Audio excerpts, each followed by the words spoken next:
नून league और peoples party में राबते तेज। मुस्लिम league नून का वफ्द चेयरमैन पीपल्स पार्टी से मुलाकात के लिए बिलावल हाउस लाहौर पहुंच गया। वफ्द में एहसन इकबाल, ख्वाजा साद रफीक और अयाज सादिक शामिल। APC की तैयारियों और हुकूमत के खिलाफ मुश्तरका लाहेमल पर तबादला ख्याल होगा। गुज़श्ता रोज शहबाज शरीफ और बिलावल भुट्टो के दरमियान टेलीफोनिक राब्ता हुआ था।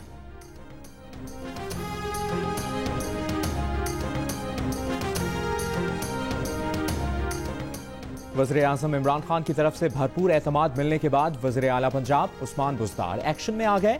अपनी वजारतों से मुताल्लिक़ कानून साजी और असेंबली बिजनेस में दिलचस्पी न लेने वाले वज़रा के नाम तलब कर लिए। वज़ीर आला पहले भी इस बात का इजहार कर चुके हैं कि काम न करने वाले वज़रा को फारिग कर दिया जाएगा।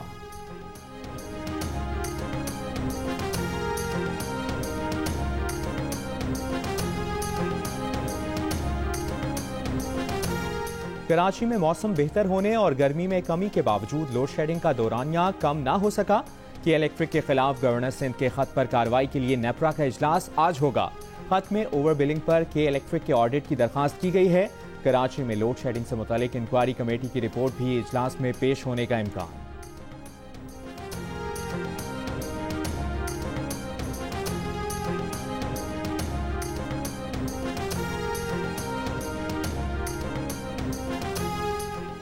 CPEC का किसी भी जगह काम रुका नहीं है। कर्ज से ज्यादा सरमाकारी पर जोर है।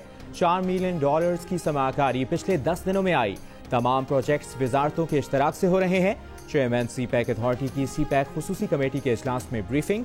आसिम सलीम बाजवा ने बताया कि पाकिस्तान के बड़े मंसूबे गवादर एयरपोर्ट की तामीर का काम शुरू हो गया। $23 करोड़ लागत का मंसूबा चीनी ग्रांट से मुकम्मल होगा।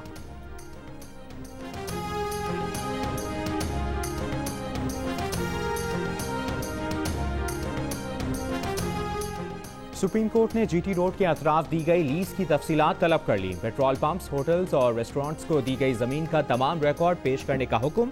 चीफ जस्टिस ने रिमार्क्स दिए कि GT रोड NHA की मिल्कियत नहीं है तो जमीन लीज पर कैसे दे सकता है।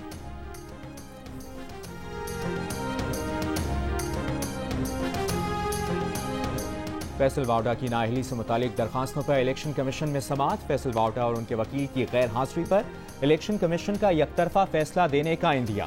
चीफ इलेक्शन कमिश्नर ने कहा 10 अगस्त की आइंदा समाअत पर फैसल वावडा की जानिब से कोई पेश ना हुआ तो यकतरफा कार्रवाई की जाएगी। इलेक्शन कमीशन ने दरखास्त के काबिल समाअत होने से मुतालिक भी जवाब तलब कर लिया।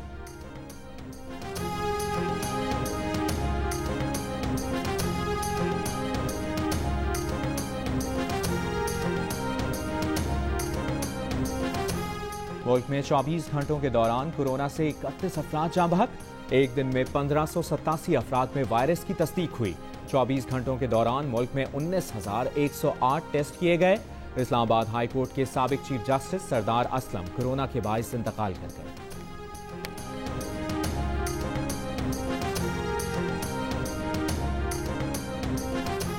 कोरोना वायरस की वबा को काबू करने के लिए सबसे बेहतर इकदामात गिलगित बल्तिस्तान की हुकूमत ने उठाए।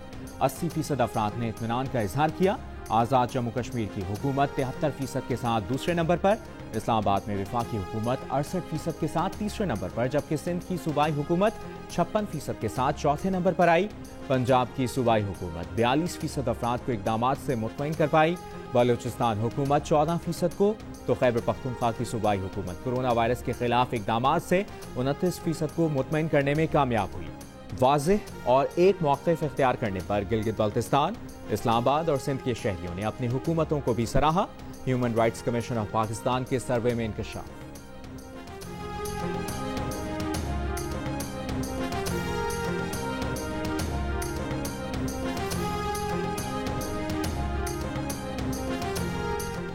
ह्यूमन राइट्स कमीशन के सर्वे में 69% अफराद ने गरीबों तक बड़े पैमाने पर पहुंच को एहसास कैश प्रोग्राम का मुस्बत पहलू करार दिया है।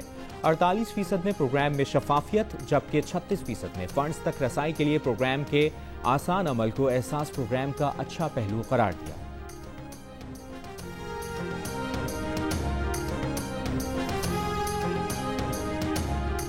एडिटर इन चीफ जंग और जियो ग्रुप मीर शकील रहमान 129 रोज से कैद में।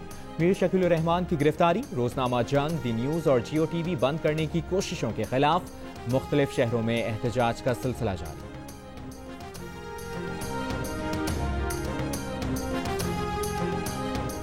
ईरान ने अमेरिका और इसराइल के लिए जासूसी के मुजरिम को फांसी दे दी। तर्जुमान अदलिया का कहना है कि महमूद मुस्वी ने जनरल कासिम सुलेमानी की सरगर्मियों और उनके ठिकानों से दुश्मनों को आगाह किया था।